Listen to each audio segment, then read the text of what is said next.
Hello and welcome to Monday with the Mayor on 18 WJTS. I'm Joyce Murrell in Jasper City Hall with Mayor Dean Vonderheide. Dean, good afternoon. Thanks for having us. Thank you for having me.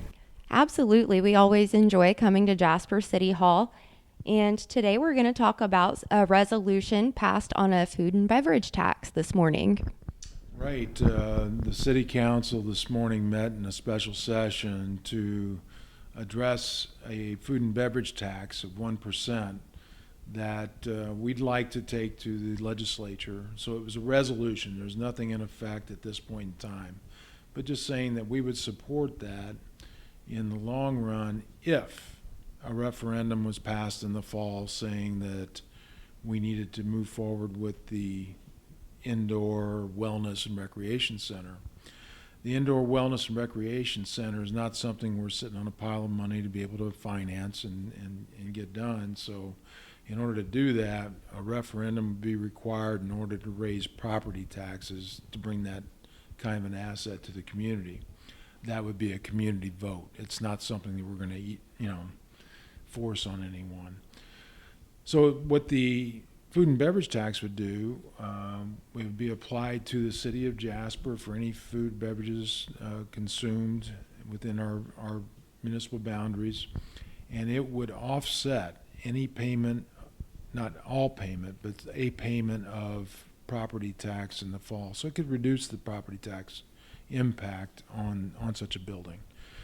It also brings in a discretionary spend so people can make a decision whether they want to buy a $20 meal at McDonald's or wherever and spend 20 cents for this type of investment. It'll also provide them an opportunity to get assistance from outside the community where people come here a lot of times to eat, to drink, and those people would end up helping us pay for it. So we see that as an advantage to keeping as low a property tax as we can and still have the facility available to us. So it was a good move this morning, and it is all tentative. It has to go through the legislature, state legislature, and then back to council in the fall after the referendum to see if it does need to get implemented. So if that does get implemented, then it'll be important for those of us who own homes here in Jasper because it will affect our property taxes, but at the same time, that money will be invested back into the Jasper community through various events that draw in crowds from other locations. And in the end, we'll get, hopefully, a new outdoor complex where it'll benefit the community in lasting ways, not just... Well, this is the indoor facility. This is the indoor recreation facility wellness center, which would end up having 3 new basketball courts, and it'd be 4 full-size basketball courts, along with aquatics and things that we don't have.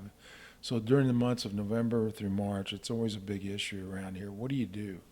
And then we've got the health and wellness challenges within Du Bois County. As a state, we're ranked, I think, 45th out of 50 states in health and wellness, and that's not good. But then within the state itself, we're not ranked very high, and so Du Bois County has a lot of room for improvement in health and wellness, and part of that is just becoming active. The winter months, November through March, are really challenges for us, and if we can have a facility like this where people can go walk, exercise, and really enjoy themselves, I think it'll go a long way to improving the health of the area. It'll go a long way to improve the physical health as Du Bois County residents get out and move their physical bodies. But another important aspect of health is social relations. And we know that this past week was a special celebration of the social relationship between the city of Jasper and Pfaffenweiler. Right. This past weekend, the sister cities sponsored an event, and it was a wine and food pairing event for Valentine's Day. And a long shot was inviting the wine queens of Germany and of the Baden area, which is a region which Pfaffenweiler resides, and have them come and present the wines. And we were fortunate enough, this is the first time they've done that in the United States, but we were fortunate enough that they committed to come, and what a great event. And the Wine Queens were big hits everywhere they went. They really enjoyed the community. One of them, it was the first time they'd ever been to the United States. And so their exposure was to Jasper. And they said they'll be back. I know they'll be back in 2025 for our anniversary celebration. It'll be the 40th year of the partnership then. But they may be back before then. I think they enjoyed it so much.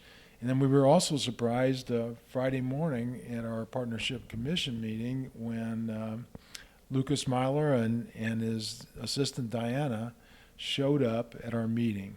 They surprised all the partnership commission members and made the trip over here because the Wine Queens were going to be here, and they felt like that representation was so significant in the exchange of artisans from one country to another and our communities and what we're trying to do in a partnership, that they wanted to be here as part of it. So it was a great weekend. We spent Friday touring the municipal facilities, the departments, and then Saturday, many of the assets around the community. So, and I know Sunday they went to church at St. Joseph's and then had brunch, and actually Lucas had a chance to go out to a shooting range and have a little recreation as well, do something he can't do in Germany. So it was a great time.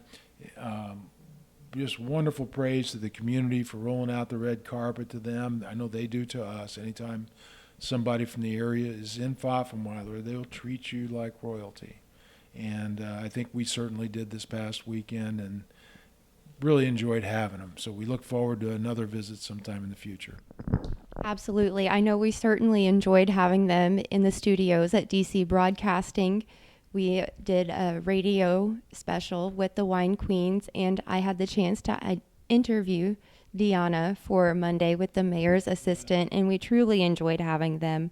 That relationship between Jasper and Pfaffenweiler is a great way to build upon our heritage and those social relationships from an international level. But on a local level, there's a new partnership with Huntingburg involving train rides to League Stadium. Right. In the last couple of years, since COVID, really, we've been notified by the Indiana Railway Museum that the rails weren't in a safe condition going to French Lick to where we could run the Spirit of Jasper to French Lick anymore. So our wine and dines to French Lick stopped, and we looked for an alternate route, and we decided, well, let's look at going to Huntingburg. It's been a hit.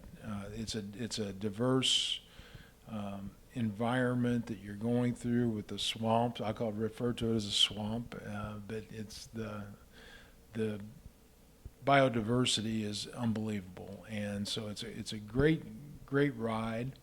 We are planning 2 trips this year to Huntingburg to Bombers games, and that's going to be a significant trip where if you're a baseball fan, if you can get on the Spirit of Jasper and ride it over there to the Bombers game and come back, it could be a great time, great experience. So we're really looking forward to initiating those 2 and continuing to build with Huntingburg that relationship and bringing the Spirit of Jasper to the 4th Street area. Absolutely. I can tell you that as a Jasper resident from Huntingburg and someone who spent nearly a decade in peach pink for the Bombers, that I am thoroughly excited for this and will likely be first in line to purchase tickets. Dean, it's always a pleasure to sit down with you and to hear about the wonderful things you're doing for Jasper, and we certainly look forward to coming back next time. Thank you for having me. Thank you. You've been watching Monday with the Mayor on 18 WJTS. I'm Joyce Murrell reporting. Have a great night.